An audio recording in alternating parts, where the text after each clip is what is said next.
with Father's Day coming up, I wanted to take time to recognize a lot of fathers in our community. These gentlemen are known as Pop, Dad. I call them mentors. And with me today, I'm excited to recognize the following gentlemen: Tyrone Jones, George Krapansky, Ted Blunt, Joel Coppage, Chris Simon. How are you guys? Happy Father's Day. All right. Thank you. Yeah, thanks for being here. I appreciate it. So listen, I'm gonna dive right into this, right? With Father's Day being here, I'm not a dad. My child's on 4 legs. Think back, how did you feel when you first heard the words from your wife, your girlfriend at the time, honey, we're having a child? What was that feeling like when you first heard those words? I couldn't believe it. Yeah? Yeah. What was that initial feeling like? Like, how did each of you feel in that moment? And that's complete shock. And was that complete the shock amongst us response? all. I mean, at the end of the day, you look at it and you say, God bless us, you know, to be able to have a child. Yeah. But at the end of, and at the same time, you're like thinking, my Lord, how are we going to make this happen? Well, okay. Am I ready for this? Yeah, these are honest responses. No, These really. are honest responses. I actually thought when my wife did tell me that, the first thing I thought about was, how am I going to do this? Second thing I thought about was my own dad. It was, he brought me to where I am right now for this moment. And I thought about her dad. Those are the 2 key people that I looked at as father figures growing up, was my father and my father-in-law. And I said, if I can be a little bit of him and a little bit of him, I'll be a good dad. So that's what I thought about. How about you, Honorable? For me, it was my freshman year in college, and we were playing Johnson C. Smith University. And after the game, I had gotten a call from my wife saying, "You're now a dad." And that was when Lisa was born. And so that was in February of 1962, and we lost the game. No pressure. Now, each of you have multiple kids, right? Right? Is that safe to say? Oh, you guys have multiple kids. What after the children are born and you know you're now a father of a household? Like, doesn't that feel like a lot of pressure? Like, how did you get to this thing called a rhythm of fatherhood? Like, how did you get there? Well, for me, I was fortunate. I was in college, and my wife was staying with her parents during that time when I was in school. So I did not really have the true responsibility of being there her first 2 or 3 years because I was always away at school. And I was fortunate enough to have a family that was willing to stay there with us and to nurture us during those first 2 to 3 years. Because A, I didn't have any money, and B, I didn't have any job. So I had to totally depend upon my family for resiliency and to make sure that we could stay together. I think for me, I was so tired that I couldn't really think of the big picture. I just was trying to get through the day. Our first child didn't sleep very well, and it was just so much work. I'd never been that tired. I mean, you just can't. The things you take for granted, sleeping in, or kind of doing things with your friends, or even your wife, those are gone, and you realize that you're really at the mercy of this child, and so I think early on I didn't really have a lot of time to think about the big picture, the ramifications of what was going on. I was just trying to survive. Yeah. But it worked out, and you just get through it. I think that's one of the things you realize by being a parent and a father is that a lot of times you just have to get through things for your kids. You got to get through them, and by getting through them, you'll teach your kids how to get through their own life. So, How about you, George? Well, I have 3 kids, and with each one of them, I found while there were certainly going to be some challenges ahead, my heart just continued to grow. And there was always a way to do it. Yeah. Well, you know, I'm going to take a moment of personal privilege because I really want to say to each of you that this is a real privilege because each of you have played a very integral part in my life. While you all know about my childhood growing up, my grandparents raised me. Didn't have my grandfather, or my father, I should say, didn't have my father around, but my grandfather, David Webb, he took me in with his wife, my grandmother, Margaret, And each of you, as I was growing up, getting to learn and meet each of you, you guys have played a part. And, you know, I've learned something new each time about just manhood alone. Like, what would you say to young fathers right now that are nervous when they see that they're about to have a kid on the way? What do you wish you had learned that you know now that you could tell yourself then? You know, when I was, as I was raising my children, and I have 4, and I'm in a blended family, so I'm raising 2, and then I have 2, and so it is an opportunity really to be involved in a lot of people's lives. But I told myself I would not get married or have children until I was 30, because you don't really know yourself until you get to that point in time. I mean, you go through life's ups and downs in your 20s, and you're really trying to figure out who you are. And I tell my kids, don't have kids until you're 30. Get to know who you are as a man. Now, sometimes that's not going to happen. So you've got to connect with somebody within your circle of influence to be able to help you through. But you've got to know you in order for you to help give something to somebody else. And those are children, those are individuals who are looking for something from you. I know for me, it was a situation where, you know, I grew up in a neighborhood where not everybody always had a father that they could look to. And what I remember most is time goes by fast. And I would tell young people today is don't run from the moment, stay in the moment. It is so important, because you're gonna look up one day and that kid's gonna be 10, 12, 15 years old, and hopefully you had that time. I always say you have to invest. You have to invest the time right now while they're really young, and that'll pay huge dividends when they get older. And you'll see that. You know, it'll be the little things that they just run to your arms. When they're a teenager, I'm like, wow, she's still running to my arms. That's great, you know. So I spent a lot of time just focusing on keeping it in the moment. Even when I started, my daughter got older and my son got older, and they both were 2 different kids. They came out of the same womb, 2 different distinct personalities. And I adapted. The way I taught my daughter and fathered her was totally different than the way I did my son. So I would tell young people, think about being in the moment. And even though you get tired, because we did, I know I got tired. My daughter was like, she did not sleep at all. I mean, you know, my son was perfect. She was just the opposite. Right. Ted knows. And this is fatherhood, real stuff. Ted fathered my daughter too. Wow. Wow. He did. I mean, she would have some issues, and he, you know, thanks to Ted, thanks to Mr. Blunt, Mr. Blunt, Yeah. And he fathered me. I mean, Yeah. he was hard on me when I was a basketball player and played for him on the All-Star team. You know, I still haven't forgotten that. But it was a lesson. It was a lesson. So fathers can be anybody, not just who's in the household. Anybody can be a father. Not everybody can be a dad. Right. And he was like a dad. Right. So what did you learn, George? You know, there's a lot of pressure to provide, to give your kids everything they want. And I guess the one thing I learned, it's not what you leave your kids, it's what you leave in your kids that counts. You know, it's funny that you even say that. Two things that come to mind I'll never forget. Like I said, each of you have played a very big part in my life.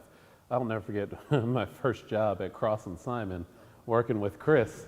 I'll never forget, I was just intern doing some work, and I'll never forget, I was getting ready to leave, and we were doing some kind of deal, and I was walking out the office, and he's like, hey, you shook my hand, you look me dead in my eye when you shake my hand. I was like, what the heck does that mean? And it's just little stuff like that I was just like, oh, okay. And mind you, I'm fresh out of high school, little stuff like that. Or George sharing with me Maslow's hierarchy of needs. I was like, what is Maslow? I don't know this stuff. You know, or Ted, Jordan, you're a grown man. Stop wearing shorts on a campaign. Or, you know, I mean, it's the small stuff that I'm really appreciative from each of you guys. Like, have each of you had moments like that you value those small little lessons that you learned growing up? You know, my first mentor obviously is my father, and he raised 8 children, and I was the only one from that 8 who went to college, and it was because of something he did and said to me in 9th grade, and I wanted to go out and hang out with everyone else in the street and so forth, and didn't want to play football, and he stopped. He says, yes, you are. You're going to play football, and he forced me to play football. Well, the reason why I bring that up is because if he didn't stop me, if he just allowed me to do whatever I wanted to do, I would not have realized that that was going to be that golden moment, that moment where I went and played football that year, did great, and ended up over the next 4 years, got a scholarship to play football at the University of Delaware. First one in my family. But it was that moment that he stepped in. And for us, it's that moment where we have to step in. We don't know when it's going to be in our children's lives, in your life, in anyone's life who comes and we're so blessed to be able to be a part of their lives. We don't know what that moment will be, but it's going to be for us just to give what was given to us so that it could help you maneuver through whatever obstacle you have to go through. I got some great advice. Some of the best advice I remember was a book. It had nothing to do with kids. I got a dog, and it was a book about training a dog how to retrieve for hunting. And the preface for the book talked about how, the author said, when you see a dog jumping around, chasing everything and running around, chasing his tail and jumping on people, that's not a happy dog. That dog is confused and undisciplined, and it's not a happy dog. And dogs really want discipline. They really want to know how to do something. They really like to be disciplined, and they really like to perform, hard tasks for, the hunter. And to take it to kids, kids want to do whatever they want to do all the time. They're not necessarily happy. And you think you might make them happy if you give them all the freedom and all the things that they may want. But discipline and that ability to, control yourself in situations and apply yourself in the right circumstances to do tough, challenging tasks makes you happy. And suddenly it made sense why my dad was so tough on me. That, it was all the discipline he was imparting, and I was happier when I was disciplined. So that was a really important lesson that I didn't take from my father when he was doing it to me, but I picked it up in that. It's funny, and you're spot on for sharing that, because in 2021, I was sharing what each of you have taught me. Joel and Tyrone, I don't know if they remember this, but me just getting ready to try and jump into a campaign running for office, right? Being a millennial in 2021, I would love to hear your opinion. My generation, we want things fast, because that's how we're getting things. We're able to access things real fast. But I'll never forget just getting ready to run for office. I'm just running with my mind and thoughts and wanting to do things. And both of them were like, I remember I sat down with them individually, like, slow down. Slow down. You don't have to move so fast. And with that being said, do you feel like my generation, I'll say, or just any kind of young men in general, what kind of advice when it comes to, in 2021, trying to move so fast? I know why I want things so fast, because I'm trying to seek opportunities, seize the moment, as you guys were sharing, but why slow down? Why do that? Well, you and I had a lot of conversations. Yeah. Every generation probably I felt that way. I wanted everything to happen. I don't think it was just your generation. I think every generation, at least for me, I felt the exact same way that you did. But I was fortunate to have somebody to sit down with me and say, hey, listen, have a plan, think it through. And that was the advice I was trying to give to you, as well as others, my kids, other kids in the neighborhood I may have coached somewhere along the line, or from church or whatever, is just think through very carefully about what steps. I'm a very prayerful, spiritual person. I always say look to the higher power in terms of where they might be leading you in your path, and listen. Because a lot of times we don't listen or don't look for, and we use the eyes more than the ears. And if you allow yourself to be surrounded by these wonderful gentlemen that I'm sharing this panel with, to say, what can I learn and what can I listen to have that be a part of me to help set that course in that direction. That's what I will continue to tell you, as well as others, that that's an important thing, and we always want that now. That's not a bad thing, but how you do it, what you do and how you do.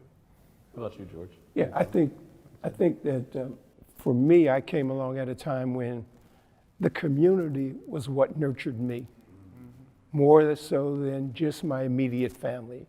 The community dealt with the recreation center, a recreation leader, dealt with the teacher, it dealt with the school principal, it dealt with the neighborhood gang leader. But the important thing was you can learn from everybody. And in fact, I shared this with you when you were running for office. The 4 key words: listen and don't lie. Yeah. Mm-hmm. Most people don't listen and most people lie. And if you can get people to understand that that's important. Also, I told my kids, you become what you see unless you see what you want to become. Mm-hmm. You know, we all have sight. We can see whatever we want to see, but very few of us have vision to know where we want to go. And that's the kind of message and information that I tried to pass on to my children and to their children. And then third, the word no. Learn how to say no to children. So often we're accustomed to trying to accommodate rather than to teach. When you accommodate, that means you're compromising. When you're teaching, you're not compromising. And youngsters learn from you.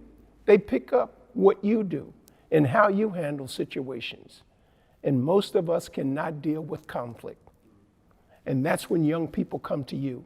But if you don't start communicating with them from grade 1 to grade 3, you're in deep trouble. Because after the 3rd grade, they no longer listen. And then you've got to involve them in the things that you do. I like going to the park. I take them to the park. You know, I like going to libraries. I take them to the libraries. I like going to the zoo. I take them to the zoo.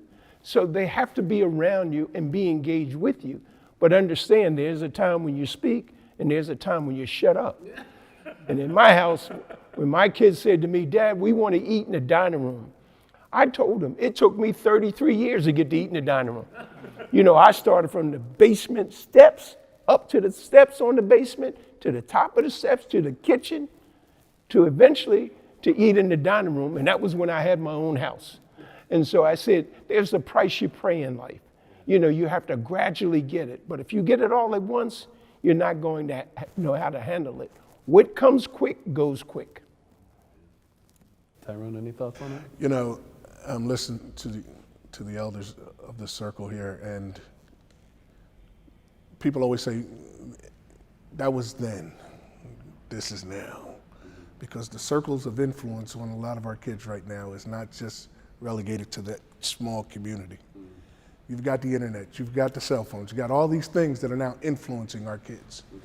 So now we've got to figure out how do we maneuver through that conversation that they may be getting from somebody else. And what they're getting from somebody else is not necessarily going to be for their well-being. So for me, my children, there are 3 things that I tell them. There's a formula, and I shared it with you. It's knowledge. K plus U equals W. Knowledge, you got to get as much knowledge as you possibly can. But once you get the knowledge, there's got to be understanding. And understanding doesn't come by you just basically thinking you're going to get it through osmosis. It's going to be either through experience or it's going to be through somebody else sharing it with you or giving you a deeper sense of understanding about that particular piece of knowledge that you've been getting, teacher, whomever. And then you got K plus U equals W. And W is what?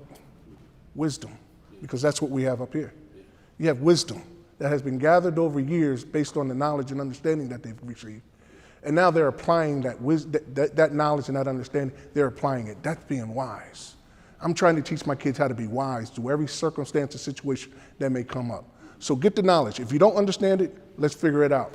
But then you've got to figure out how do you apply it when you get outside my home or when you're engaging other people or when you're even raising your own children.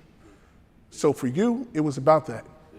It's about getting knowledge, understanding about what it is that you're about, and now apply it when you get ready to engage others. I'm sorry, but the other point is engagement. We have to be engaged with not only our children, but their friends. We need to know who their friends are and not be afraid to ask. And we need to be visible in situations where they are, at school, in the playground, in the community.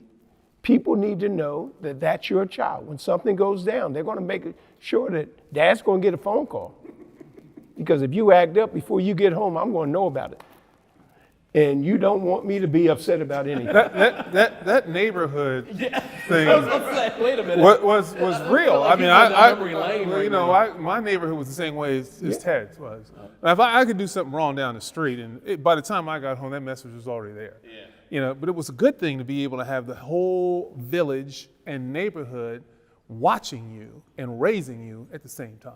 That is different from what it is today. But gentlemen, we know that that village does not exist in that form and fashion, and we've got to figure out how do we create it, whether it's virtually or whether it's some form and fashion. I think that's what we've learned from the pandemic, is that we can connect with people now virtually. You can do a Zoom, so I can get the whole family together, and we can all sit and talk about circumstances, situations. But before pandemic, we weren't doing that.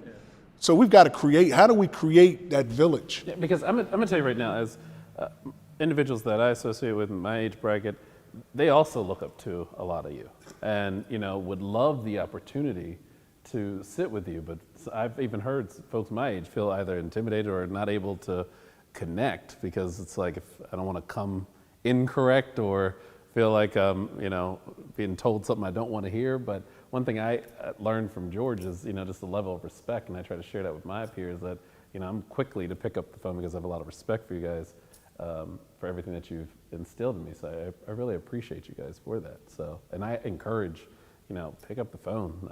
I tell my friends that, and I'm asking you guys, pick up the phone to keep sharing what you've been sharing with me with others my age bracket. So. And we're proud of you too. Well, thank you. I'd be remiss if I didn't share. You all know, while he's not here, late great Jim Gilliam Sr. I'm really appreciative of all his teachings as well. One of his favorite things is tell me I'll hear, show me I'll listen, involve me I'll understand. And ironically, I don't know if you remember Ted, but my grandfather, David Webb, he used to drive for Congo, and he would share with me stories about you and driving you and James Gilliam Sr. around when he was younger. So, I really appreciate you gentlemen for everything that you guys have done for me and keep teaching me. And, I'm very big on time. I'm very big on, my grandfather taught me when you're early, you're on time. When you're on time, you're late. So if you could I'm gonna have an Oprah moment. Look under your seats. Got a gift for you. Is there keys to a car? I don't know if I've at DETV. I don't know if we've gotten there yet. But if I haven't got a surprise, I don't know. We'll see. We'll see. But no. Lean in. Lean down. Go ahead and grab those gifts, and that is for you from me. All right. Go ahead and open them. Damn, a watch. Yeah. Thank you. You gotta wear it now. Yeah. So you were just saying you needed one, right? Wear one. Now you gotta wear one. Yeah. There you go. But I really appreciate you guys. I really do. Yeah. So happy Father's Day to you, gentlemen. Is this Rolex? Listen, I ain't got like Or that. is this Ted. Rover? That's Rolex. No, I'm just kidding. But I really appreciate you guys. Thank you so much. Happy Father's Day to you guys.